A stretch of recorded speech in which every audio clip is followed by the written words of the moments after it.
कोई व्यापार नहीं चलता हो, दिक्कत आ रही हो, तो हनुमान जी के दूसरे नंबर का भाई गतिमान का स्मरण करो।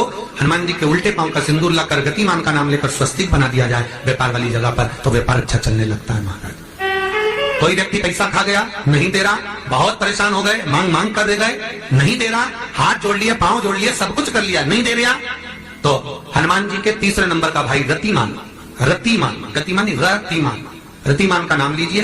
पीपल के पत्ते पर लाल सिंदूर से जो व्यक्ति पैसा लेकर गया उसका नाम लेकर बहते हुए पानी में अपनी कामना कर रतिमान का नाम लेकर छोड़ दीजिए। 15 दिन में रतिमान ऐसी उतावली मचाता है कि उसको हाथ जोड़कर वो खुद फोन लगाकर बोलता भैया तेरा मैं पैसा लुटा दूंगा। रतिमान का स्मरण किया जाता है। रतिमान, ध्यान दीजिएगा, पंचमुखी हनुमान का एक स्मरण, पंचमुखी हनुमान का एक भाव।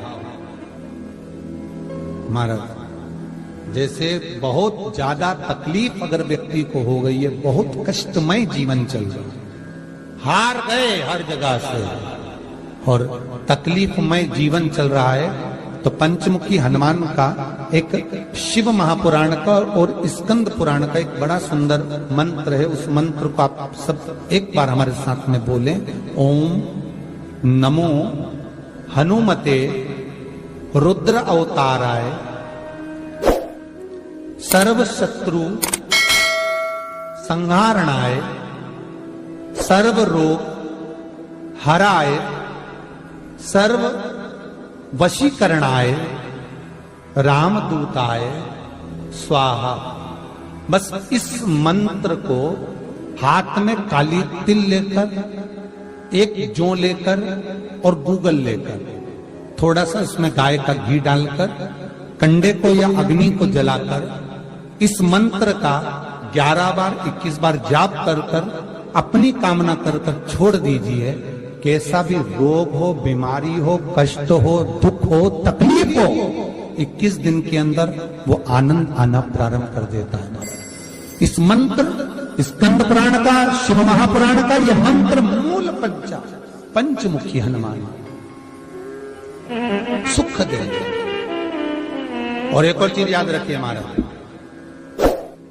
यदि कोई काम के लिए जा रहे हो, कोई व्यापार के लिए जा रहे हो या नौकरी करने के लिए जा रहे हो और लगी नहीं रही, बहुत तकलीफ पा रहे हो, सर्विस ही नहीं लग रही, बहुत कष्टमय हो गया, तो निवेदन करूंगा 5 पीपल के पत्ते पर बेसन के 5 लड्डू घर में बने हुए, गाय के घी के 5 लड्डू रख लो। उस लड्डू के बीचों बीच एक आटे का दिया और उसमें तिल्ली का तेल डालकर इसी मंत्र का प्रयोग कर कर पंचमुखी हनुमान का किसी भी हनुमान के मंदिर में जाकर, दक्षिण मुखी हनुमान के मंदिर में जाकर उसको रख कर आ जाइए। इसके बाद आप उस काम के लिए जाइए, आपका काम सफल हो जाएगा। आपको किसी को नहीं कहना पड़ेगा कि हाथ जोड़ना नहीं पड़ेगा, किसी के पांव नहीं पड़ना पड़ेंगे, तुरंत काम होगा। बस इस मंत्र का स्मरण कर कर पंचमुखी हनुमान का भूतेश्वर जो मंत्र है वो सुख देने वाला। आंकड़े के पत्ते की जो माला होती है, ये माला कार्य की सिद्धि के लिए होती है। इसमें एक एक आंकड़े के पत्ते पर सीताराम लिखा जाता है। मात्र एक पत्ता ऐसा होता है जिस पत्ते पर सीताराम नहीं लिखा जाए। 108 पत्ते में से एक पत्ता, बस उस पत्ते को हथेली में रखकर उल्टा हाथ आपको रखना है और अपनी कामना कर कर उस पत्ते को बांध देना है। ये जरूरी नहीं है कि 25 के बाद बांधो, 50 के बाद बांधो या 100 के बाद बांधो, आपकी मर्जी पड़े। उस खाली पत्ते को कहीं पर भी बांध दीजिए और उस माला को अपनी कामना कर कर श्री हनुमान जी महाराज को समर्पित कर दीजिए। महाराज इसके लिए कोई तिथि, कोई दिन, कोई वार निश्चित नहीं है। बस ये माला जब हनुमान जी को चढ़ जाए तब एक घी का और एक तेल का दिया हनुमान जी के सम्मुख में लंबी बाती का लगा देना महाराज, और अपनी कामना कर कर आप आ जाइए। आपकी वो कामना 2.5 महीना या 3 महीना, इससे ज्यादा नहीं जाएगा, वो कामना बाबा पूरी करेगा। क्योंकि शिव और हनुमान ये सब एक ही स्वरूप है। आपको कहा था हनुमान जी 6 भाई हैं। कितने भाई हैं? 6। हनुमान, गतिमान, केतुमान, रतिमान, मतिमान, शतुमान, ऐसे हनुमान जी 6 भाई। कोई व्यक्ति पैसा खा गया, नहीं दे रहा, बहुत परेशान हो गए, मांग मांग कर दे गए, नहीं दे रहा, हाथ जोड़ लिए, पांव जोड़ लिए, सब कुछ कर लिया, नहीं दे रहा, तो हनुमान जी के तीसरे नंबर का भाई रतिमान, रतिमान, गतिमान रतिमान, रतिमान का नाम लीजिए, पीपल के पत्ते पर लाल सिंदूर से जो व्यक्ति पैसा लेकर गया उसका नाम लेकर बहते हुए पानी में अपनी कामना कर रतिमान का नाम लेकर छोड़ दीजिए। 15 दिन में रतिमान ऐसी उतावली मानक मचाता है कि उसको हाथ जोड़कर वो खुद फोन लगाकर बोलता भैया तेरा मैं पैसा लौटा दूंगा। रतिमान का स्मरण किया जाएगा। रतिमान का कोई व्यापार नहीं चलता हो, दिक्कत आ रही हो तो हनुमान जी के दूसरे नंबर का भाई गतिमान का स्मरण करो। हनुमान जी के उल्टे पांव का सिंदूर लाकर गतिमान का नाम लेकर स्वस्तिक बना दिया जाए व्यापार वाली जगह पर, तो व्यापार अच्छा चलने लगता है।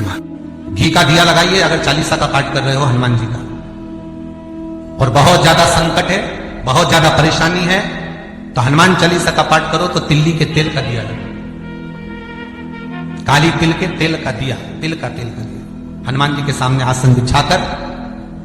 बहुत तकलीफ है तो 3 पाठ प्रतिदिन करो, और एक आसन से जितने समय 9 बजे अगर आप बैठते हो पाठ करने तो 9 बजे ही बैठना है। 11 दिन तक प्रतिदिन 3 पाठ रोज करो। एक पानी का लोटा, कलश, तांबे का जल, अर्थात तांबे का लोटा हो, स्टील का लोटा हो, तुम्हारे पास जो कलश हो उसमें जल भरकर, एक सिक्का उसमें पटक कर, एक लौंग पटक कर प्लेट से ढक कर रख दो, और प्रतिदिन बस टाइम पर बैठकर पाठ करो। 11 दिन पूर्ण होंगे, जिस कामना से आपने पाठ करा है बस वो सिक्का, वो लौंग कलश में से निकाल लो, जल का आचमन करो, और जिस काम के लिए करा है वो जल उस प्रयोग में ले लो। उस प्रयोग, किसी से बात करने जाना है तो वो जल पी कर जाएगा, कोई से हाथ मिलाना है तो वो सिक्का, वो लौंग अपने हाथ में रखें, अपने साथ रखें।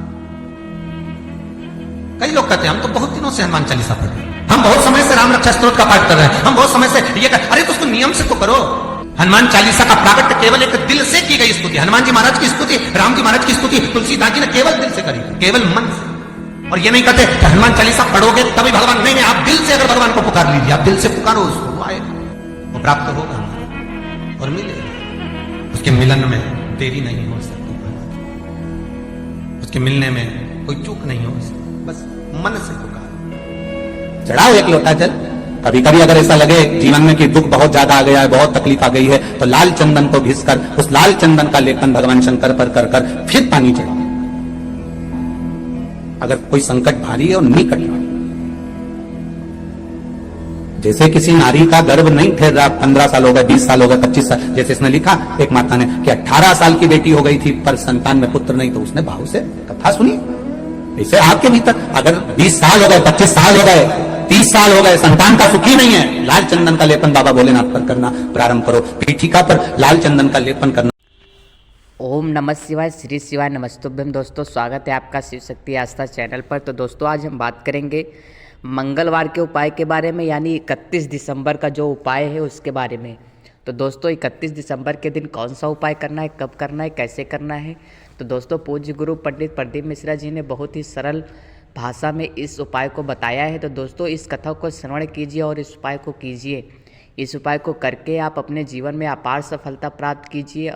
अपना और अपने परिवार का जीवन सुखमय जीवन बनाने के लिए इस उपाय को ज़रूर कीजिए। दोस्तों मैं उम्मीद करता हूं दोस्तों कि इस उपाय को करके आप अपना जीवन बहुत ही धन्य और कृतज्ञ बनाएंगे। दोस्तों इस उपाय को करने के लिए सर्वप्रथम आपको इस कथा को श्रवण कर लेना है। कथा को श्रवण करने के बाद पूज्य गुरु पंडित प्रदीप मिश्रा द्वारा बताए गए उपाय को उसी विधि द्वारा करिएगा, तभी यह उपाय सफल माना जाएगा। दोस्तों इस उपाय को करते समय कोई भी गलती ना कीजिएगा। दोस्तों हर हर महादेव।